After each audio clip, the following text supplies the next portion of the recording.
यहोशू की पुस्तक 14 अध्याय 6वें वचन से पढ़ रहा हूँ। तब यहूदी यहोशू के पास गिलगाल में आए और कनजी यपुने के पुत्र कालेब ने उससे कहा, तू जानता होगा कि यहोवा ने कादेश बरने में परमेश्वर के जन मूसा से मेरे और तेरे विषय में क्या कहा था। जब यहोवा के दास मूसा ने मुझे इस देश का भेद लेने के लिए कादेश बरने से भेजा था, तब मैं 40 वर्ष का था और मैं सच्चे मन से उसके पास संदेश ले आया। और मेरे साथी जो मेरे संग गए थे, उन्होंने तो प्रजा के लोगों का मन निराश कर दिया, परंतु मैंने अपने परमेश्वर यहोवा की पूरी रीति से बात मानी। तब उस दिन मूसा ने शपथ खाकर मुझसे कहा, तूने पूरी रीति से मेरे परमेश्वर यहोवा की बातों का अनुकरण किया है, इस कारण निस्संदेह जिस भूमि पर तू अपने पांव धर आया है, वह सदा के लिए तेरा और तेरे वंश का भाग होगी।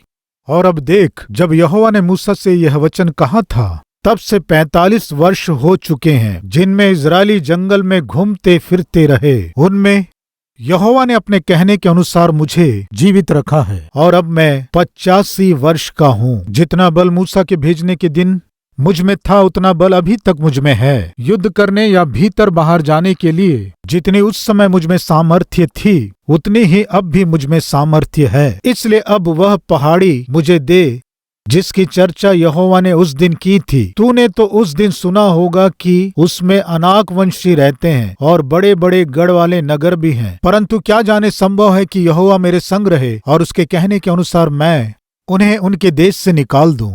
तब यहोशू ने उनको आशीर्वाद दिया और हेब्रोन को यपुने के पुत्र कालेब का भाग कर दिया। इस कारण हेब्रोन कनजी यपुने के पुत्र कालेब का भाग आज तक बना है, क्योंकि वह इज़राइल के परमेश्वर यहोवा का पूरी रीति से अनुगामी था। पहले हेब्रोन का नाम किरियत अर्बा था। वह अर्बा अनाकानियों में सबसे बड़ा पुरुष था और उस देश को लड़ाई से शांति मिली। प्रियो, आज मैं विशेष रूप से कालेब नाम के व्यक्ति के विषय में आप लोगों से बांटने की आशा कर रहा हूँ। कालेब नाम का अर्थ जानते हैं? विश्वास योग्य। कालेब नाम का अर्थ है विश्वास योग्य, विश्वास योग्य। कृपया ध्यान दीजिए, इस धरती में विभिन्न प्रकार के लोग रहते हैं, यानी जातियां अलग हैं, भाषाएं अलग हैं, रंग अलग है, कुल अलग है, धर्म अलग है, विश्वास अलग है, लेकिन सभी मनुष्य हैं। सभी मनुष्य होने पर भी हम जो मसीही लोग हैं, हमारा एक नाम है, एक दूसरा नाम। वो क्या है जानते हैं? विश्वासी। क्या है? विश्वासी लोग। कई बार हमारे पहचान के मित्र या रिश्तेदार अच्छे आत्मिक लोगों से उनकी मुलाकात होने से वे दूसरों से उनका परिचय देते हुए कहते हैं, ये अच्छे विश्वासी हैं। इंग्लिश में वेरी गुड बिलीवर, अच्छा विश्वासी है, अच्छा बिलीवर है। इस तरह हम कहते हैं। लोग जितने भी हों और लोगों के बीच, समूहों के बीच कितने भी प्रकार के विश्वास हो या व्यक्तित्व हो, हमारा एक नाम है विश्वासी। और वैसे ही जानवरों में भी विभिन्न प्रकार के जानवर होने पर भी एक कुत्ते को ही लोग विश्वास योग्य जानवर कहते हैं। सारे जानवरों से बढ़कर विश्वास योग्य होता है। किसके प्रति विश्वास योग्य? उसे पालने वाले मालिक के प्रति। विश्वास योग्य जानवर कोई है कहने से वो है कुत्ता। सभी जानवरों में से बहुत ही भरोसेमंद और विश्वास योग्य जानवर है कुत्ता। वैसे ही सारे लोगों के बीच बहुत ही भरोसेमंद और विश्वास योग्य कौन है जानते हैं आप? विश्वासी यानी कौन है जानते हैं? आप या फिर हम। इस कालेब के जीवन से मैं कुछ मुख्य बातों को आपसे बांटने की आशा कर रहा हूं। उनमें से सबसे पहला है, कालेब अधिकार चलाने वाला नहीं है, और दूसरा, कालेब पूरे मन से परमेश्वर की सेवा करने वाला, पूरे मन से, और तीसरा, कालेब शांति को बांटने वाला है, और चौथा, कालेब परिश्रम करने वाला है, और पांचवा, कालेब लड़ाई करके जीतने वाला है। पांचवा, लड़ाई करके जीतने वाला। पहला है अधिकार ना चलाने वाला, दूसरा पूरे मन से सेवा करने वाला है, तीसरा शांति को बांटने वाला है और चौथा परिश्रम करने वाला है। पहला अधिकार ना चलाने वाला यानी काम करने वाला है। सर्वप्रथम बाइबल में कालेब हमें कहाँ दिखाई देता है कहने से गिनती की पुस्तक में हम कालेब को देखते हैं। गिनती की पुस्तक 13वां अध्याय देखेंगे। आइए पहले वचन से पढ़ रहा हूँ। फिर यहोवा ने मूसा से कहा, कनान देश जिसे मैं इस्राएलियों को देता हूँ उसका भेद लेने के लिए पुरुषों को भेज। वे उनके पितरों के प्रति गोत्र के एक एक प्रधान पुरुष हो। यहोवा से यह आज्ञा पाकर मूसा ने ऐसे पुरुषों को परान जंगल से भेज दिया जो सब के सब इस्राएलियों के प्रधान थे, जिम्मेदार व्यक्ति थे।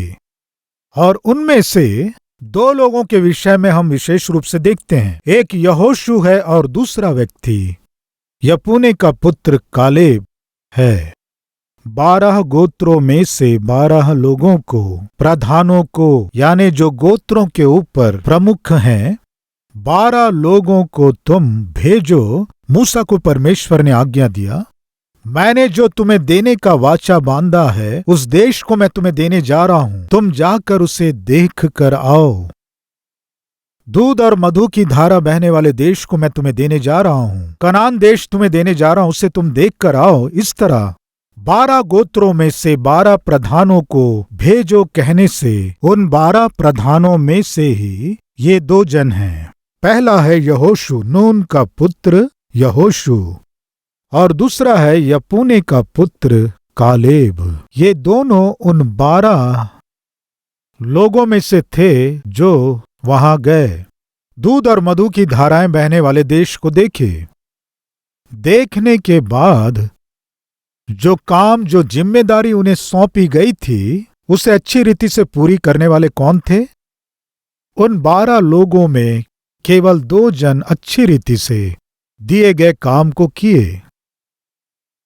कृपया ध्यान दीजिए, सामान्यतः अधिकार चलाने वाले काम नहीं करते हैं।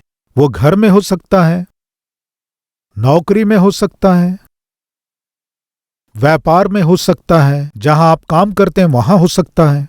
2 तरह के लोग होते हैं। एक अधिकार चलाने वाले लोग, यानी सामान्यतः उन्हें अधिकारी कहते हैं, इंग्लिश में बॉस। बॉस अलग होता है, लीडर अलग होता है, अधिकारी अलग होता है, अगुआ अलग होता है। सावधानी से जांचने से कालेब अधिकारी नहीं है। अधिकारी जो होता है अधिकार चलाने वाला होता है, और जो अगुआ होता है वह अधिकार चलाने वाला नहीं होता है, अगुवाई करने वाला होता है। अभी जिन वचनों को हमने पढ़ा है उनमें कालेब को यदि हम ध्यान से जांचेंगे तो एक अच्छे अगुवे को कालेब में हम देखते हैं। हम में अगुवाई करने वाले कुछ भाई और बहनें हैं। अधिकारी में दिखाई देने वाले गुण क्या हैं, यानी बॉस में दिखाई देने वाले गुण क्या हैं, और अगुवे में दिखाई देने वाले गुण क्या हैं, यानी जो अगुवाई करता है उसमें दिखाई देने वाले गुण कौन से हैं। कुछ लोगों को अधिकार चलाना बहुत पसंद रहता है। आप ध्यान से सुन रहे हैं।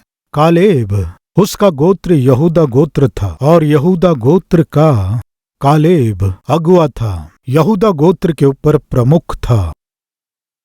एक अगुवे के रूप में था, वो अधिकार चलाने वाले के रूप में नहीं था, अधिकारी के रूप में नहीं था, अधिकार चलाने वाले के रूप में नहीं था। हम में बहुत से लोग अधिकार चलाना चाहते हैं, अधिकार अपने हाथ में रखना चाहते हैं, अधिकार चलाने की आशा करते हैं। लेकिन कालेब तो अधिकार चलाने वाला व्यक्ति नहीं था। अधिकार चलाने वाला, बॉसिज्म चलाने वाला व्यक्ति बिल्कुल नहीं था। सामान्यतः अधिकारियों में, बॉसिज्म करने वाले लोगों में, अधिकार चलाने वाले लोगों में सबसे पहले कौन से गुण दिखाई देते हैं जानते हैं? उनके चारों ओर के लोगों को डराते हैं। अपने अधिकार के बल पर अपने चारों ओर रहने वाले लोगों को डराने की कोशिश करते हैं। वो आ रहा है कहने से लोग डरते हैं, वो आ रही है कहने से लोग डरते हैं। कृपया ध्यान दीजिए, ये सामान्यतः एक अधिकारी में दिखाई देने वाला एक बुरा गुण है। लेकिन अगुआ सामान्यतः अपने चारों ओर के लोगों को डराने वाला नहीं होता है, उनको सुरक्षा प्रदान करता है। इस अगवे के साथ हम सुरक्षित रह सकते हैं, ऐसा भरोसा वो दिलाता है। लेकिन एक अधिकारी अपने आसपास के लोगों को डराता है, भ्रमित कर देता है और उतना ही नहीं, उन्हें असुरक्षित कर देता है।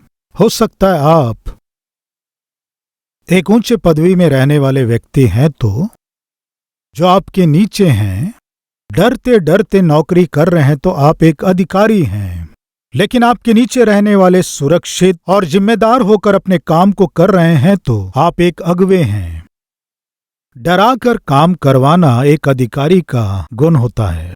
जिम्मेदारियों को सिखाकर समझाकर काम कराना एक अच्छे अगवे की पहचान है। और दूसरा, एक अधिकारी अधिकार चलाने वाला दूसरों पर दोष लगाता है। यदि कोई काम बिगड़ जाए, गलत हो जाए, असफलता मिले, आगे पीछे सोचे बिना दोष लगाना ही उसका काम है। बिना देखे दोष लगाता है। यदि कोई गलती हो जाए तो वो गलती क्यों हुई इसे सोचे बिना और उसे समझे बिना दोष लगाना, ये सामान्यतः अधिकारियों में दिखाई देने वाले गुण हैं। लेकिन अगुआ इस तरह दोष लगाने वाला नहीं होता है। तो फिर क्या करता है? वह दोष लगाए बिना उपाय बताता है। उपाय बताना यानी मंजिल की ओर हमें अगुवाई करता है। सबसे पहले एक लक्ष्य वो बनाता है। उस लक्ष्य तक पहुंच सके उसके पास रहने वालों को प्रोत्साहित करता, अगुवाई करता है। यह अगुवे का गुण है। लेकिन एक अधिकारी में क्या गुण होते हैं? अगुवाई नहीं करता है लेकिन बिना कारण के दोष लगाता है। और तीसरा, गुलाम के रूप में उपयोग करता है। एक अधिकारी में रहने वाला बुरा गुण क्या है? काम करने वाले लोगों को वो गुलाम समझता है। अधिकार चलाने वाला क्या करता है जानते हैं? अपने कर्मचारियों को अपने लिए उपयोग करता है, अपने सुख के लिए उपयोग करता है, अपने लाभ के लिए उपयोग करता है, अपने खुशी के लिए उपयोग करता है। लोगों को उपयोग करने के अलावा उसे कुछ भी नहीं आता है। उसे हम सामान्यतः कहते हैं वो व्यक्ति यूज एंड थ्रो है भाई, यानी अर्थ क्या है? उपयोग करके छोड़ देता है। जब तक आवश्यकता रहती है उपयोग करता है, आवश्यकता रहने तक इस्तेमाल करता है, आवश्यकता रहने तक प्रेम से बात करता है। जब आवश्यकता पूरी हो जाती है चेहरा भी नहीं देखता है, कम से कम बात भी नहीं करता है, कम से कम ध्यान भी नहीं देता है। ये अधिकारी के लक्षण हैं। अधिकारियों में दिखाई देने वाला लक्षण है। अधिकार चलाने वालों में दिखाई देने वाले ये गुण हैं। जब तक जरूरत होती है तब तक इस्तेमाल करते हैं, उसके बाद उन्हें छोड़ देते हैं। उनकी आवश्यकताओं के लिए अपने पास रहने वाले लोगों को गुलाम बनाकर इस्तेमाल करते हैं। यह अधिकारी के गुण हैं। लेकिन एक अगवे का गुण अपने पास रहने वालों को गुलाम बनाने वाला गुण नहीं रहता है, उन्हें भविष्य दिखाता है। वो सोचता है कि उनका अच्छा भविष्य बने। उनकी सुरक्षा ही नहीं, उनको जिम्मेदारी सिखाना ही नहीं, उन्हें भविष्य के प्रति आशा दिलाता है। विश्वास योग्य अगुवे के नीचे काम करने वाले का भविष्य बन जाता है। अधिकारी के नीचे काम करने वाले को गुलामी रहती है। उतना ही नहीं, यदि आप ध्यान से जांचेंगे तो अधिकारी केवल अपने सुख को देखता है, अपने लाभ को देखता है, लेकिन जो अगुवा होता है अपने साथियों के लाभ के विषय में सोचता है, उसके साथ काम करने वालों के लाभ के विषय में सोचता है, उनके खुशी के विषय में सोचता है। कृपया ध्यान दीजिए, यदि आप अपने सुख को ही चाहने वाले हैं तो, आपके खुशी को चाहने वाले हैं तो सुनिए, आप में एक अधिकारी है। अगर ऐसे ना होकर यदि आप अपने साथियों के सुख को चाहने वाले हैं तो आप में एक अगुवा है। आप अपने जरूरत के समय उनका इस्तेमाल करके छोड़ देते हैं तो आप में एक अधिकारी है। जरूरत पूरी होने के बाद भी यदि आप उनसे प्रेम से, स्नेह से बात करते हैं तो आप में एक अगुवा है। आपके साथियों पर बिना कारण दोष लगाते हैं, आवेश में आकर चिल्लाते हैं, क्रोध से भरकर उन्हें डांट कर, दोष लगाकर निंदा करते हैं तो आप में एक अधिकारी है, अधिकार चलाने वाला व्यक्ति है। ऐसे ना होकर एक मंजिल और दर्शन के साथ अगुवाई करने वाले व्यक्ति हैं तो आप में एक अगुवा है। आपके आसपास रहने वाले बिना डरे सुरक्षित जी पा रहे हैं तो आप में अगुवा है। अगर आपके आसपास के लोग आपसे डरते हैं तो आप में एक अधिकारी है। आज मेरा प्रश्न है, आपके विषय में क्या है? अधिकारी सामान्यतः इसे करो कहता है, क्या कहता है? ये काम करो कहकर लोगों को काम सौंपता है, लेकिन वो तो बिल्कुल कोई काम नहीं करता है। सामान्यतः अधिकारी का क्या स्वभाव होता है जानते हैं? सबको काम सौंपता है लेकिन स्वयं कुछ नहीं करता है। वो केवल बैठकर टाइम पास करता रहता है, पांव पे पांव डालकर बैठता है, बाकी लोगों को काम बताता रहता है। ये सामान्यतः अधिकारियों में दिखाई देने वाले लक्षण हैं। दूसरों को काम बताकर आप स्वयं चुपचाप बैठे हैं तो आप में एक अधिकारी है, अधिकार चलाने वाला है, अधिकार करने वाला है। एक अगुवे के अच्छे गुण क्या है जानते हैं? काम करो नहीं कहता है, आओ हम मिलकर काम करेंगे कहता है। और अधिकार चलाने वाला काम सौंप देता है और अगुवाई करने वाला मिलकर काम करता है। मैं पूछता हूं, आप किस श्रेणी के व्यक्ति हैं? अधिकार चलाकर काम सौंपने वाले व्यक्ति हैं या अगुवाई करते हुए उनके साथ मिलकर काम करने वाले व्यक्ति हैं? एक बार सोचिए, अधिकार चलाने वाला ज्यादा बात करता है लेकिन अगुवा अधिक सुनता है। अधिकार चलाने वाले और अगुवाई करने वालों में बहुत अंतर होता है। अधिकार चलाने वाले हमेशा बोलते रहते हैं जैसे उन्हें सब पता हो, जैसे वे सब जानते हों, जैसे वे ऊपर से टपके हों। वे अपनी बातों से लोगों को धोखा देने की कोशिश करते हैं, लेकिन जब काम करना पड़े तो वे कामचोर होते हैं। लेकिन अगुवा ऐसा नहीं होता है। उसके आसपास के लोगों की बातों को भी वह सुनता है।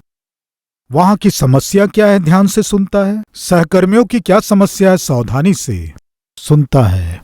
अधिकार चलाने वाला अधिक बोलता है, अगुवाई करने वाला अधिक सुनता है। और उतना ही नहीं, सफलता पाने के बाद और विजय पाने के बाद वे स्वयं की बड़ाई में अधिकारी क्या कहता है जानते हैं? मेरे कारण ही सफलता मिली है, मैंने ही इसे हासिल किया है। लेकिन अगुवा क्या कहता है जानते हैं? इसे हमने हासिल किया है, हम सब मिलकर काम किए हैं इसलिए हम इसे हासिल कर पाए हैं कहता है। अधिकार चलाने वाला मैं, ये मेरा है, इस बात को सामान्यतः उपयोग करता है। लेकिन एक अच्छा अगुवा हमारा है कहता है। हम में बहुत से लोग मेरा शब्द उपयोग करने वाले रहते हैं, मेरा है शब्द उपयोग करने वाले रहते हैं। ये एक अधिकारी और अधिकार चलाने वाले लोगों में दिखाई देने वाले लक्षण हैं। लेकिन एक अगुवा तो हम इस शब्द को सामान्यतः उपयोग करता है। जैसा कि मैंने बताया, एक अधिकारी काम बताता है लेकिन अगुवा काम करता है। वो मेहनत से काम करता है लेकिन अधिकारी आदेश देता है। वो केवल आदेश देता है लेकिन एक अगुवा सलाह देता है। आदेश देना अलग है, सलाह देना अलग है।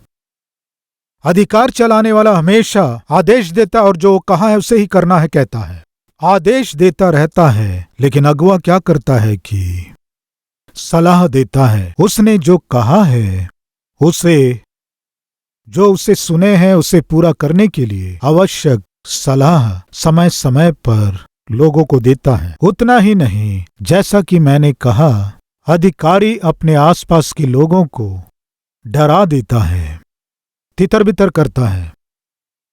कुछ अधिकारी ऐसे भी होते हैं जो अपने अधिकार को चलाते हैं। आप ध्यान से देखेंगे तो उनके साथ कोई काम नहीं करता है, उनसे दूर हो जाते हैं। कुछ सेवकों को मैं जानता हूं, उनके पास 1 साल से अधिक कोई काम नहीं करता है। और कुछ लोगों के पास काम ही नहीं कर सकते, कोई भी उनके पास काम नहीं कर सकते। 6 महीने काम करके छोड़ देते हैं। 1 साल काम कर लिए तो बस, हमसे नहीं होगा, हम नहीं कर सकते, इनके साथ हम काम नहीं कर सकते कह के चले जाते हैं। कारण जानते हैं? अधिकारियों और अधिकार चलाने वालों के पास कोई भी नहीं रह सकता प्रियों, दूर चले जाते हैं। उनके बातों के कारण, उनके अधिकार चलाने के कारण उसके आसपास के लोग दूर चले जाते हैं। लेकिन अगुवा लोगों को संभालता है, सुरक्षा देता है, जिम्मेदारियों को सिखाता है, उन्हें अच्छा भविष्य देता है। ये अगुओं की निशानी है। यदि आपके पास कोई नहीं रह पा रहा है, आपसे दूर जा रहा है, तो आप एक अधिकारी हैं। आपको केवल अधिकार चलाना आता है। आपके आसपास के लोगों की एक निशाने की ओर अगुवाई करने का गुण आप में नहीं है।